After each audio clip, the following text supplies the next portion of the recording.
बिस्मिल्लाहिर्रहमानिर्रहीम। इय्याका नअबुदु व इय्याका नस्तईन। Dear students, अस्सलाम वालेकुम।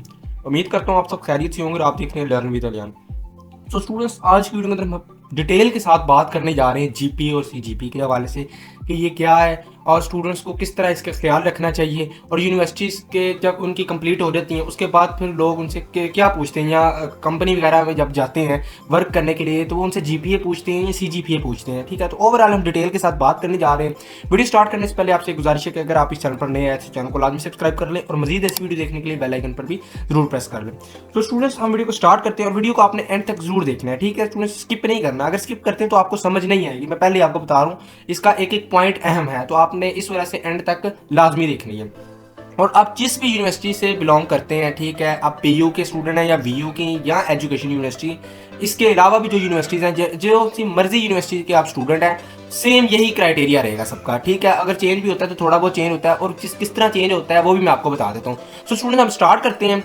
तो जीपीए और सीजीपीए है क्या है? जीपीए जो बनता है वो आपके क्रेडिट आवर्स और ग्रेड्स में मिलकर बनता है। ठीक है, यानी कि क्रेडिट आवर्स और प्लस ग्रेड को देखते हुए हम जीपीए को बनाते हैं, यानी कि जीपीए को मेंटेन करते हैं। ठीक है, उसके बाद ऑल जीपीए, जितना भी जीपीए होता है वो आपका सीजीपीए कहलाता है। ठीक है, अब सीजीपीए आपने निकालना किस तरह होता है और जीपीए किस तरह निकालना होता है वो देखते हैं।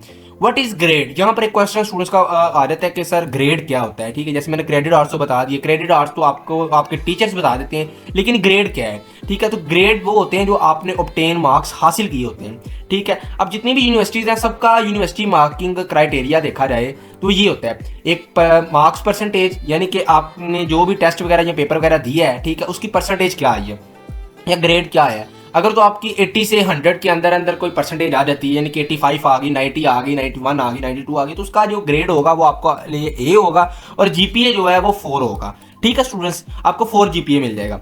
इसी तरह अगर 75 से 79 के अंदर अंदर आपके कोई मार्क्स वगैरह आ जाते हैं तो आपको बी प्लस ग्रेड का मिलता है और 3.5 उसका आपको जीपीए मिलता है। ठीक है, फिर इसी तरह 70 से 74, 65 से 69 और 60 से 64, 55 से 59 और 50 से 54, और लास्ट वन जो आपको जीपीए मिलता है वो 1 मिलता है। ठीक है, और अगर आपकी 50 से लेस देन आ जाती है, ठीक है, परसेंटेज 49 भी आ जाती है, 49.99 समथिंग कुछ आ जाती है, तो राउंड ऑफ नहीं होगी स्टूडेंट्स, वो डिपेंड करता है टीचर्स पर। बट मोस्टली सिचुएशंस के अंदर यही होता है कि टीचर्स आपको फेल कर देते हैं। फेल से मुराद आपको वही जो जिस सब्जेक्ट के अंदर आप फेल हुए होते हैं, आप नेक्स्ट सेमेस्टर जो आपका चल रहा होता है उसके साथ फिर आपने उस सब्जेक्ट को भी कवर करना होता है। ठीक है स्टूडेंट्स, उसके बाद हम देखते हैं जीपीए। अब ये सारी मैंने आपको बता दी है कि आपकी जो परसेंटेज वगैरह निकलती है वो, उसके बाद फिर आपको जो ग्रेड्स मिलते हैं उन ग्रेड्स को मद्देनजर रखते हुए यहाँ पर आपके जीपीए बनते हैं। ठीक है स्टूडेंट्स, उसके बाद आपके पास आ जाता है जीपीए। ठीक है, सेमेस्टर 1, सेमेस्टर 2 और सेमेस्टर 3। फर्ज कर ले आपने सेमेस्टर 1, सेमेस्टर 2 और सेमेस्टर 3 के एग्जाम्स दिए, उसके आपके जो जीपीए वगैरह आपको मिल गए। अब वो जितने भी जीपीए आपको मिले हैं उनको प्लस करेंगे। ठीक है, जितने भी जीपीए आपको मिले हैं उनको आप लोग क्या करेंगे, प्लस कर देंगे। ठीक है, प्लस करने के बाद ये देखें आपको नजर आ रहा है कि यहाँ पर टोटल सेमेस्टर जो आपका बनता है वो 3 जीपीए के बाद सेमेस्टर 1, सेमेस्टर 2, सेमेस्टर 3, तीनों के जीपीए को प्लस कर देना है। जब प्लस कर देना है उसके बाद आपके पास सी जीपीए निकलेगा। अब आपने जो जीपीए वो किस तरह निकालना होता है, ठीक है, क्योंकि जाहिर सी बात है जब आपको जीपीए निकालना आ जाएगा उसके बाद फिर आप सी जीपीए निकालेंगे। ठीक है, तो ये कैलकुलेशन वाला काम हो गया। तो आप जो भी सेमेस्टर के अंदर अभी हैं, मैं फिलहाल आपको एक मिसाल के तौर पर सेमेस्टर 1 से समझाने लगा हूँ। तो सेमेस्टर 1 के अंदर देखें आपके पास क्रेडिट आवर्स होते हैं। ठीक है, उसके बाद ग्रेड्स होते हैं। ठीक है, बुक नेम ग्रेड आपके देखा जाए तो ये आपके ग्रेड्स हैं। ठीक है, और उसके अलावा बुक नेम, ये मिड में बुक नेम लिखा हुआ है। अब क्रेडिट और जो है वो आपको टीचर्स आपको बता देती हैं, बुक के पीछे लिखे होते हैं। ठीक है, और ग्रेड्स वगैरह जो होते हैं ये मैंने आपको बता दिया कि आपको किस तरह पता चलते हैं, वो ऊपर मैंने आपको बताया कि मार्क्स परसेंटेज अगर 80 से 100 तक लेंगे तो उसके अंदर अंदर तो ए ग्रेड आपको लगेगा और जीपीए जो आपको मिलेगा वो 4 मिलेगा। ठीक है, उम्मीद करता हूँ समझ आ रही होगी। क्रेडिट आवर्स और उसके बाद फिर देखें हमारे पास 4। ठीक है, अब नीचे 3, ये सारे आपके जो क्रेडिट आवर्स होते हैं ये आपको बुक्स से मिलते हैं, यानी कि अगर इंग्लिश सब्जेक्ट आपका तो उसका क्रेडिट आवर्स कितना होता है 4। अब लाजमी नहीं है कि 4 ही होगा, वो आपकी यूनिवर्सिटी वाले बताएंगे। ठीक है, ये सिर्फ और सिर्फ मैं आपको मिसाल के तौर पर यानी कि एग्जांपल देकर समझा रहा हूँ। अगर मैथ का है तो 3 क्रेडिट आवर्स है, अगर इस्लामियात का है तो 3, पाकिस्तान स्टडीज़ का है तो 3, और कंप्यूटर का देखें तो ये भी 3 है। ठीक है स्टूडेंट्स, उसके बाद फिर ग्रेड की देखें तो ग्रेड आपको किस तरह पता चलते हैं। ग्रेड आपको ये ऊपर marks percentage university marking criteria, इसके अंदर देखिए 80 से 100, 75 से 79 और 70 से 74, 65 से 69, इसके अंदर आपने अपनी परसेंटेज को देखना है। और उसके बाद फिर अब आपको ये बुक ग्रेड समझ आ जाती है, ए है, बी प्लस है या बी है, जो भी है। ठीक है, उसके बाद जीपीए आपको यहाँ पर नजर आ जाता है कि 4 है, 3.5 है, 3 है। तो अब ये काम किस तरह करता है आपको ये भी बताता हूँ। अपने सेमेस्टर 1 के अंदर आ गए, ठीक है, आपको क्रेडिट आवर्स मिल गए, क्रेडिट आवर्स आपको हर बुक का पता चल गया है। अब आपने पेपर भी दे दिए, अब आपको कितने ग्रेड्स मिले हैं। ठीक है, इंग्लिश के अंदर आपको बी ग्रेड मिला है, मैथ के अंदर आपको ए मिला है, इस्लामियात के अंदर आपको सी मिला है और पाकिस्तान स्टडी के अंदर देखा रहे तो बी मिला है। इसी तरह कंप्यूटर के अंदर देखें तो आपको जो मिला है वो C+ का ग्रेड मिला है। ठीक है स्टूडेंट्स, अब ये ग्रेड्स तो आपको मिल गए। अब ग्रेड्स को आपने देखना है कि आपको एक मिला, पहला देखें तो बी मिला, बी के अंदर आपको कितने GPA मिला है 4। ठीक है, फिर आगे देखें ए का हमने देखा है अभी, फिर बी का देखते हैं स्टूडेंट्स, तो बी के अंदर कितना GPA 3 है। उसके बाद फिर देखेंगे स्टूडेंट्स हम सी का, तो सी का देखें तो सी का यहाँ पर हमारे पास कितना है 2 है। फिर स्टूडेंट्स इसी तरह बी का देखेंगे, ठीक है, तो बी का यहाँ पर अभी हमने देखा कितना है 3 है। उसके बाद स्टूडेंट्स कंप्यूटर C+ या आपको मिला है, तो C+ के अंदर देखें आपके पास C+ यहाँ पर कितना है 2.5।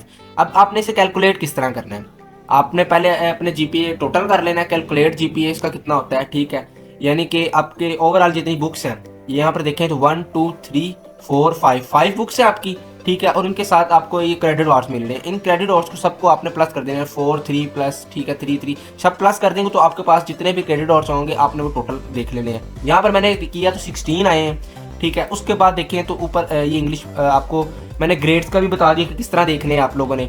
यहाँ पर BACB लिखा हुआ है। ठीक है, अब यहाँ पर देखो तो 4 है। ठीक है, अब 4 क्या है, 4 आपका क्रेडिट आवर्स है ये वाला।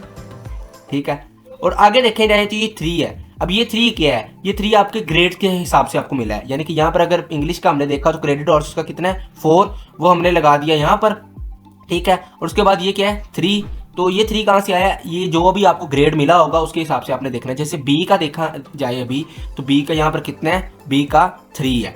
ठीक है स्टूडेंट्स, फिर देखें इसी तरह आपने अगला देखना है, प्लस करना है, और अगली बुक का जो क्रेडिट आवर्स कितने हैं 3 है। इसी तरह फिर उससे अगली देखना है, वो भी 3 है, और उससे अगली देखा 3। सारी बुक्स के जितने भी क्रेडिट आवर्स हैं उनको आपने लिख लेना है और मल्टीप्लाई करवा देना है जो भी आपके ग्रेड्स आए होंगे। जैसे यहाँ पर ए आया, सी आया। ठीक है, बी का मैंने आपको बताया, ये बी का कितना आया था 3। ठीक है, हमने यहाँ पर 3 लिख दिया। उसके बाद हमने देखा ऊपर ए का कितना है 4 है। ठीक है, 4 भी लिख दिया, अंदर प्लस करवा दिया। 3 क्रेडिट आवर्स है और 2 क्या है, 2 ग्रेड है, किसका, सी का। कहाँ पर है, ये ऊपर है। ओवरऑल देखें तो ये एक मेन चीज़ है आपकी। ठीक है, ये GPA यहाँ से निकालने वाली परसेंटेज मार्क्स, इसका आप स्क्रीनशॉट भी ले सकते हैं, फिर आपको अंदाज़ा हो जाएगा, इसीलिए निकाल सकते हैं, नहीं तो आप रजिस्टर वगैरह पर लिख लें। ठीक है, ताकि आपको एक दफ़ा ही बार बार मुश्किल ना हो निकालने के अंदर, आपको एक दफ़ा पता चल जाए 80 से 100 तक का परसेंटेज है या कितना आपको ग्रेड मिला है, उस हिसाब से अपना GPA देख सकते हैं आप। ये सारा आपने इस तरह कर लिया, मल्टीप्लाई करके प्लस कर दिया, तो आपने वो टोटल जितने किए हुए थे ना, टोटल क्रेडिट आवर्स, उनको डिवाइड कर देना 16 के साथ। क्या करना है, डिवाइड कर देना 16 के साथ, यानी कि 48 आपका ये इसका आंसर निकला ऊपर वाले का, और डिवाइड आपने 16 के साथ किया तो आपका 3 GPA निकल आया। इसी तरह फिर आपने स्टूडेंट सेमेस्टर 2 का भी निकालना है। ये आपके GPA हैं जो आप सेमेस्टर वाइज बताते हैं ना, GPA पहले सेमेस्टर के अंदर 3 GPA आया। ठीक है, सेकंड सेमेस्टर के अंदर हमारा 2 आ गया, इसी तरह फिर 3 आ गया, 2.5 आ गया, 3.5 आ गया, तो ये GPA होता है। अब CGPA किस तरह पता चलता है, सेमेस्टर 1 का आपका GPA निकल आया कितना 3 GPA, सेमेस्टर 2 का भी आपने GPA निकाल लिया कितना 3 GPA, दोनों को आपने क्या करवा देना है, प्लस करवा देना है, 6 हो गया। अब कितने सेमेस्टर का प्लस करवाया, 2 का करवाया ना, तो वो हमने लिख दिया यहाँ पर 2। अब 6 को डिवाइड कर दो 2 के साथ, जो आपके पास आंसर आया वो आया 3, यानी कि आपके अभी तक 2 सेमेस्टर हो गए हैं। दोनों सेमेस्टर का आपने GPA निकाला, GPA को निकाल कर आपने प्लस करवाया, और कितने सेमेस्टर का देखा है आपने, 2 का देखा है, तो आपने उसको डिवाइड करवा दिया 2 के साथ। फर्ज कर लो आपके पास यहाँ पर 8 है और आपके जो सेमेस्टर है वो 3 हो चुके हैं, तो फिर आपने यहाँ पर 3 लिख देना है। क्या लिख देना है, 3 लिख देना है, और 8 डिवाइडेड बाय 3 करना है। तो फिर वैसे ही आप करोगे तो आपके पास पॉइंट के अंदर आंसर आएगा, जो पॉइंट के अंदर आंसर आएगा वो आपका CGPA कहलाया जाएगा। और इसी तरह फिर आप जब कंपनी वगैरह में जाते हैं जॉब वगैरह के लिए, तो आपसे आपका CGPA पूछते हैं, GPA नहीं पूछते। जब आप पढ़ रहे होते हैं तब आपसे आपका GPA पूछ रहे होते हैं कि आपका जो करंट जीपीए वो क्या चल रहा है, ठीक है। और इसी तरह फिर आपसे वो करंट सीजीपीए भी पूछ सकते हैं, तो आपने किस तरह निकालना है वो आपको मैंने डिटेल के साथ बता दिया स्टूडेंट्स। सो आज की वीडियो मैं उम्मीद करता हूँ आप तमाम स्टूडेंट्स को काफ़ी इन्फॉर्मेटिव लगी होगी, और अगर इसके अलावा आपका कोई क्वेश्चन वगैरह है तो आप मेरे से कमेंट सेक्शन में पूछ सकते हैं, इंशाल्लाह मैं आपको उसका जरूर जवाब दूंगा स्टूडेंट्स। वीडियो अच्छी लगी तो वीडियो को लाइक करें, अपने दोस्तों के साथ शेयर करें। Thank you so much. Allah पाक आप तमाम स्टूडेंट्स को कामयाबी अता करें। कमेंट में आमिर लाजमी लिखें। अल्लाह हाफिज़ स्टूडेंट्स, मिलते हैं नेक्स्ट वीडियो में।